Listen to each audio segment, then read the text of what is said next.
जो आज से लगभग 600 वर्ष पूर्व अपनी अमृतवाणी में उन्होंने बताया था, ज्ञान सुनाया था,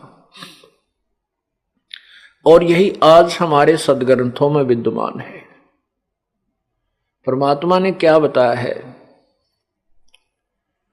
कि धर्मदास ये जग बोराना, ये पूरा संसार मानव समाज विचलित है, भ्रमित है, और कोई ना जाने पद निर्वाणा। कोई भी मोक्ष मार्ग नहीं जानता, किसी को भी पूर्ण मोक्ष का ज्ञान नहीं है, उनके पास पूर्ण मोक्ष प्राप्त करने की वे ऑफ वर्शिप नहीं है, पूजा की पद्धति विधि नहीं है। पुण्यात्माओं, एक व्यक्ति, क्योंकि परमात्मा मनुष्य आकार में है और वही परमात्मा अपने शरीर को हल्के तेज पुंज युक्त करके यहां प्रकट होते हैं। एक जनसाधारण जैसे होते हैं, मनुष्य भी, परमात्मा भी इस ऐसे ही आकार का जैसा मानव शरीर है, स्त्री या पुरुष का।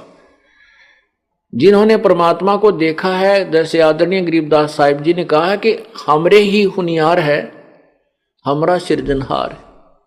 हमारा भगवान हमारे ही हुनियार माने हमारे ही हम रूप है, हमारे हम शकल है, हम आकार है, हमारे ही जैसा आकार का है हमारा रचने वाला हमारा भगवान है। तो वो परमात्मा एक सिंपल मैन की, साधारण मनुष्य की वेशभूषा में और ऐसी भूमिका करते हैं, और वो आकर के बताते हैं। और वो एक व्यक्ति अर्थात एक गुरु, जिसको अक्षर ज्ञान भी नहीं, और वो कह रहा है कि किसी भी ऋषि संत के पास कोई मोक्ष मार्ग नहीं है, वो सब भ्रमित कर रहे हैं, समाज को गुमराह कर रहे हैं, तो उस व्यक्ति की बात पर कौन विश्वास करेगा? और वो भी आज से 600 वर्ष पहले, जबकि कोई भी अक्षर ज्ञान युक्त नहीं था, केवल एक विशेष वर्ग को, जिसको ब्राह्मण कहा जाता था, उन्हीं को संस्कृत भाषा पढ़ने का अधिकार था। अन्य किसी जाति वालों को, हिंदू समाज में अन्य किसी जाति वालों को, अर्थात अक्षत्रिय, शूद्र और वैश्य, इन 3 वर्णों को संस्कृत पढ़ने का अधिकार नहीं था। तो उस समय कोई भी संस्कृत भाषा से परिचित नहीं था, और परमात्मा कह रहे हैं कि जो जितने भी संत हैं ये सब गुमराह कर रहे हैं, इनके पास कोई मोक्ष मार्ग नहीं है, ये तुम्हारे जीवन के साथ खिलवाड़ कर रहे हैं। और वो संत जन कहते थे कि कबीर धानक है, शूद्र वर्ण में प्रगट है, ये संस्कृत भाषा से अपरिचित है, इसलिए ऊट पटांग बक रहा है। तो उन संस्कृत भाषा के जानकारों की ये बात हम, हमारे समाज पूर्वजों के लिए एक एथेंटिक थी। अक्षत कह रहे हैं ये ऋषिजन के कबीर जी संस्कृत भाषा से अपरिचित है, इसलिए वेदों और गीता जी को और पुराणों को ये नहीं जान सकते, उनके विषय में झूठ बोल रहे हैं। इतना जरूर मानते थे कि ये कोई सिद्धि युक्त है, इनके जबान में वचन में शक्ति है, बहुत से लोग स्वस्थ हो जाते हैं, और इसलिए परमात्मा के 64 लाख शिष्य तो बन गए थे, लेकिन उनको भगवान नहीं मानते थे, और ये भी नहीं मानते थे कि ये सत्य कह रहे हैं। उनके अनुयायी भी नहीं मानते थे इस बात को कि वेदों और गीता के बारे में जो कबीर जी बता रहे हैं ये ठीक होगा। ये दीवार क्यों बनी रही? क्योंकि हम अशिक्षित थे, मानव समाज अशिक्षित था, श्रद्धालु भक्तजन जो है अशिक्षित थे। आज परमात्मा ने ये भी कृपा बख्श दी कि सभी मानव समाज को शिक्षित कर दिया, और वही सदग्रंथ जिनको हम प्रमाणित और सत्य मानते हैं, आज हम पढ़ सकते हैं, हम उनको समझ सकते हैं। और उनको समझ कर ही दास ने ये तुलना की है कि कबीर जी ने जो कहा है वह सदग्रंथों में प्रमाणित है।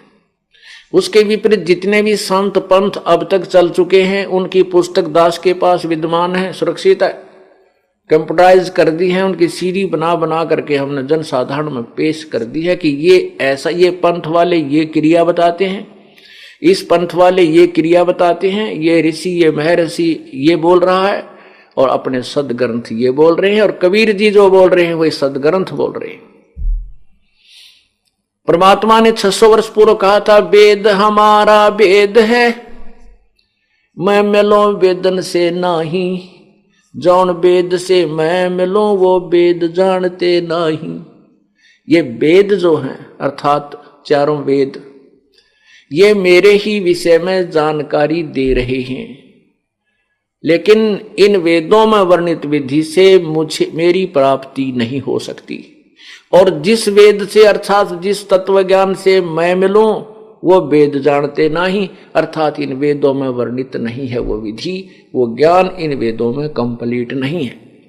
इसलिए वेदों में यही कहा लास्ट में कि नैति नैति नेति नेति नेति, कि जो हम ज्ञान बोल रहे हैं वेद चारों वेदों में ये कंप्लीट नहीं है, इतना ही नहीं है, न इति, इसका अंत नहीं है।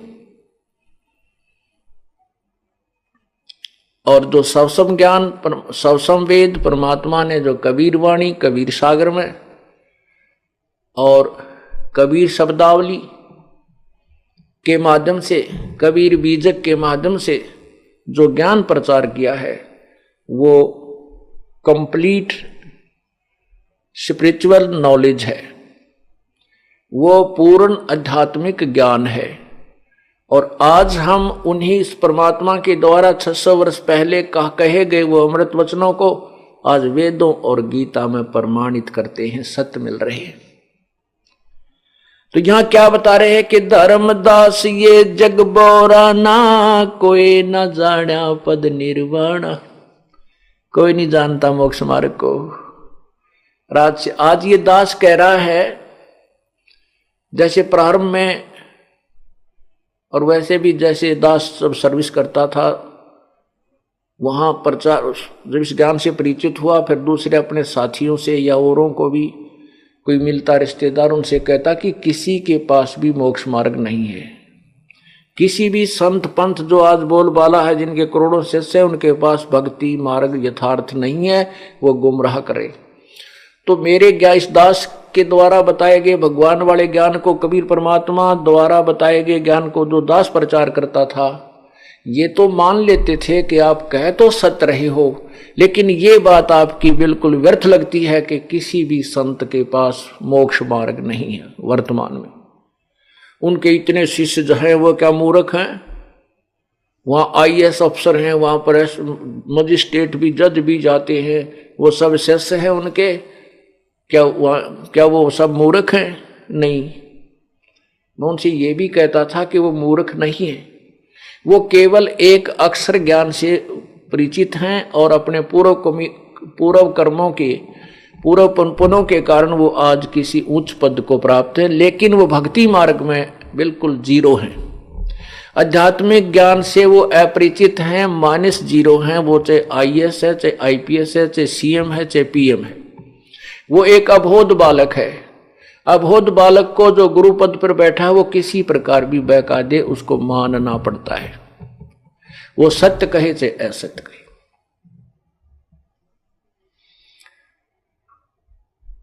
लेकिन नहीं मानते थे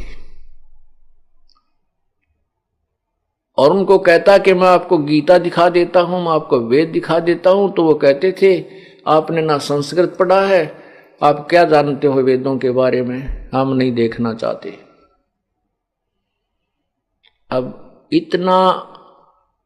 इतना उल्ट कर दिया ये मानव, उल्टे ज्ञान से परिपूर्ण कर दिया उसके अंदर, ये तत्व ज्ञान प्रवेश करना ही हमें डिफिकल्ट हो रहा है। गुरुओं गाम बिगाड़े संतो, गुरुओं गाम बिगाड़े, गुरुओं गाम बिगाड़े संतो, गुरुओं गाम बिगाड़े, और ऐसे कर्म जीव कहला दिए ईब जड़े नहीं जाड़े। ऐसी क्रियाओं में फंसा दिए भोली जनता। अब इनको समझाना चाहते हैं कि छोड़ दो इनको, ये क्रिया तुम्हारी ठीक नहीं है, ये साधना ठीक नहीं है, कि वो बिल्कुल नहीं मानते। कहते हैं अब जड़े नहीं झाड़े, अब वो छुड़वाने से नहीं छोड़ पा रहे। उसमें धर्मदास जी ने भी यही कहा था, प्रभु आपके ज्ञान को सुनकर मेरी आत्मा गदगद हो जाती है, आपके सतलोक को देखकर मैं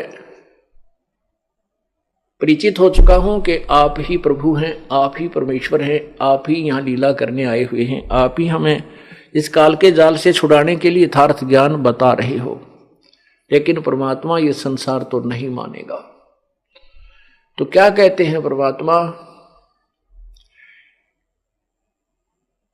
धर्मदास ये जग बोराना, कोई न जाने पद निर्वाणा, यही कारण मैं कथा पसारा, जग से कहिए एक राम न्यारा। धर्मदास जी को परमात्मा ने कहा कि जो सृष्टि रचना का ज्ञान मैंने तुझे बताया है, इसको सभी जन साधारण को सुनाओ, और जो बुद्धिमान लोग होंगे वो तो तुरंत स्वीकार करेंगे कि सत्य है, सत्य है, सत्य है, और मूर्ख हैं वो मानेंगे नहीं, वो नहीं समझ सकेंगे। बुद्धिमान अवश्य मानेंगे, चाहे वो शिक्षित हैं चाहे अशिक्षित हैं। जो जरा सी भी बुद्धि रखते हैं वो तुलनात्मक ज्ञान को सुनकर अवश्य स्वीकार करेंगे। यही ज्ञान जग जीव सुनावो, सब जीवों का भरम नसावो, अब मैं तुमसे कहूं चिताई, इन त्रिदेवन की उत्पत्ति भाई। अब मैं तुमसे धर्मदास तुझे बताता हूं, सावधान होकर सुन। इन तीनों देवताओं ब्रह्मा, रजगुण ब्रह्मा, सतगुण विष्णु, तमगुण शिव जी की उत्पत्ति, इनका जन्म बताता हूं।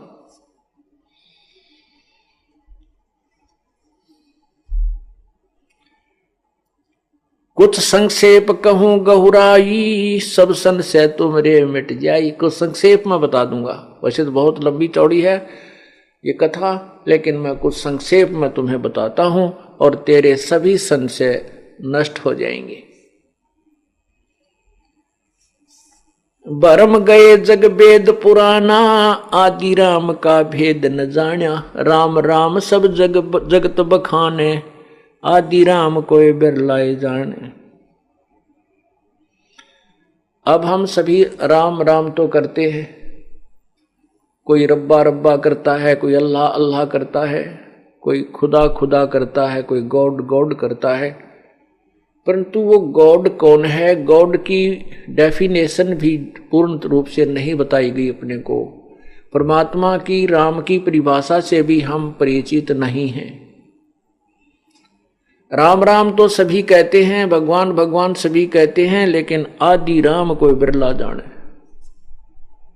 आदि राम सबसे पहले के प्रभु, परिभू, स्वयंभू।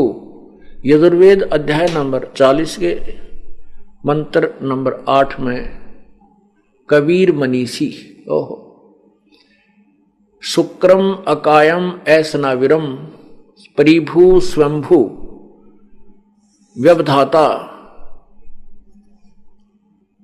तो उस परमात्मा का, कबीर भगवान का, कबीर मनीषी यानी कबीर सर्वज्ञ। मनीषी माने वास्तव में विद्वान कबीर ही है। और वो शुक्रम अकायम ऐसनाविरम, उसका शरीर, परमात्मा का जो शरीर है वो माता पिता के योग से, शुक्र से नहीं बना। शुक्रम अकायम, माता पिता के योग से, शुक्रम से ना बन करके स्नायु रहित है, ऐसनायु का शरीर है प्रभु का। वो स्वयंभू है, वो परिभू है। परिभू माने सबसे पहले प्रकट होने वाला परमेश्वर, और स्वयंभू माने स्वयं, उसका कोई उत्पत्ति करता नहीं है। यजुर्वेद अध्याय नंबर 5 के मंत्र 1 में कहा कि अग्ने तनुरसी विष्णुवे त्वा सोमस्य तनुरसी। वो परमात्मा सशरीर है, और उस परमात्मा का सबके पालन करने के लिए शरीर भी शरीर है, जो अतिथि रूप में यहाँ आता है। और वो कबीर मनीषी है। शुक्रम अकायम ऐसनाविरम व्यवधाता, परिभू, स्वयंभू, ये उस कबीर भगवान की के विषय में कहा है। कहते हैं जो मैं तुझे ज्ञान सुना रहा हूं, जो मूर्ख लोग होंगे, जो जैसे गीता जी के अध्याय नंबर 7 के श्लोक नंबर 12 से लेकर 15 में स्पष्ट किया है, गीता ज्ञान दाता अर्थात काल ब्रह्म बोल रहा है। वो कह रहा है कि इन तीनों गुणों के द्वारा जो भी होता है, रजगुण ब्रह्मा, सतगुण विष्णु, तमगुण शिव जीता है। रजगुण ब्रह्मा से जीवों की उत्पत्ति यानी एक रजोगुण प्रेरित करके सबकी संतान उत्पत्ति करवाता है, और विष्णु जी की जो सतोगुण से हम एक दूसरे में मोह पैदा कर लेते हैं, एक दूसरे में आसक्त हो जाते हैं, इतनी दृढ़ हो जाते हैं कि हमारे बस की बात नहीं कि हम अपनी संपत्ति, संतान या किसी माता पिता या पति पत्नी से अपना मन हटा सकें। इतना जबरदस्त जो हमारे अंदर दबाव है एक दूसरे का, और ये मालूम है कि हम कल मृत्यु को प्राप्त हो जाएंगे, हमारा कोई नहीं है। ये ज्ञान होते हुए भी हम नहीं उनसे दूर हो सकते। ये सतिथि बनाने का जो गुण है, ये सतोगुण है, ये श्री विष्णु जी में है, और संहार करने का गुण जो तमोगुण है वो भगवान शंकर में है। हम इन तीनों गुणों से के द्वारा यहां पर एक दूसरे से कहते हैं, तीनों गुणों के द्वारा जो कुछ भी हो रहा है ये मुझसे ही जान।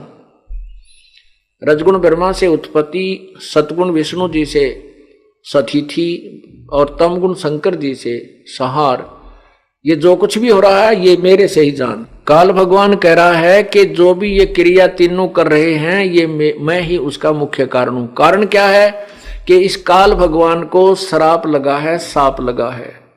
1 लाख जीव प्रति मानव शरीरधारी प्राणियों का निताहार करने का और 1.25 लाख की उत्पत्ति करने का।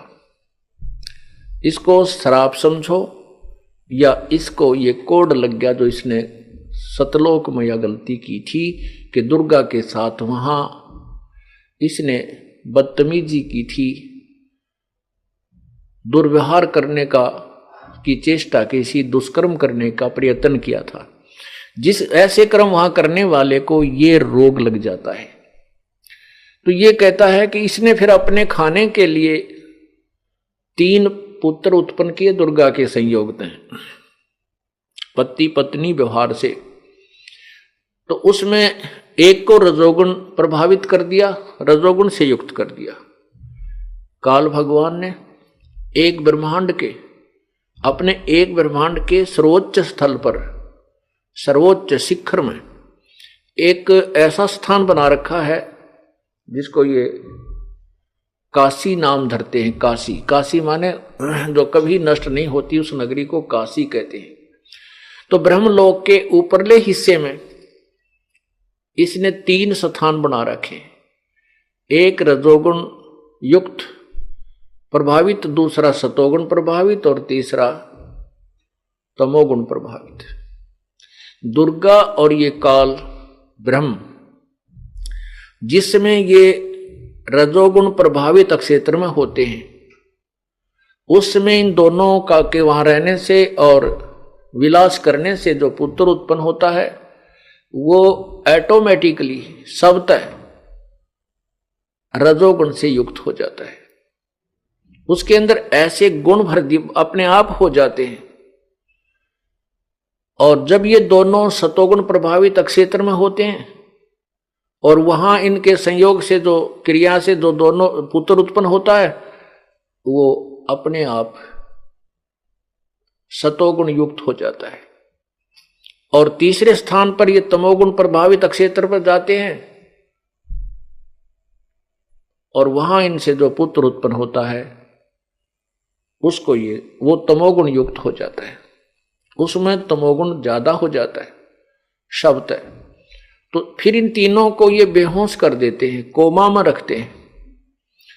जब तक ये जवान नहीं होते, युवा होने पर इनको अलग अलग स्थान पर सचेत कर देते हैं और फिर इनकी ये दुर्गा जो है अपनी सबद शक्ति से 3 लड़कियां और उत्पन्न करती है, अर्थात स्वयं ही ये 3 रूप और धारण करती है और इन तीनों के साथ विवाह कर देती है। इससे ये काल भगवान की सृष्टि प्रारंभ हो जाती है। यहां वही बताना चाहते हैं प्रभु कि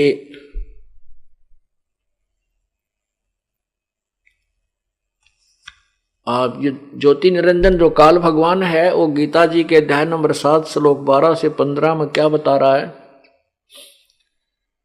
कि इन तीनों गुणों के द्वारा जो भी हो रहा है, रजगुण ब्रह्मा, सतगुण विष्णु, तमगुण शिव जी से उत्पत्ति, स्थिति और संहार, इसका मुख्य कारण मैं ही हूं। लेकिन मैं इनमें नहीं हूं, ये मुझ में नहीं है, क्योंकि ये काल इनसे अलग रहता है और वहां से रिमोट से सब कार्य यही कराता है। जैसे रिमोट से हम अपने यहां बैठे दूर दूर जो है ना टीवी से भी को भी चलाते हैं, और अब तो इतनी अच्छी टेक्निक होगी है कि ऊपर आकाश में छोड़े गए रॉकेट और उनको यहां से ही कंट्रोल, नीचे से ही रिमोट से कंट्रोल किया जाता है। ऐसे ही परमात्मा अपने प्रत्येक प्रभु, जैसे काल अपने 21 ब्रह्मांडों को इसी प्रकार अपने वचन, अपनी शक्ति से वो कंट्रोल करता है, पूर्ण परमात्मा सभी ब्रह्मांडों को वही अपनी रिमोट से सबको कंट्रोल करता है। तो काल भगवान कहता है कि मैं इनमें नहीं हूं और ये मुझ में नहीं है।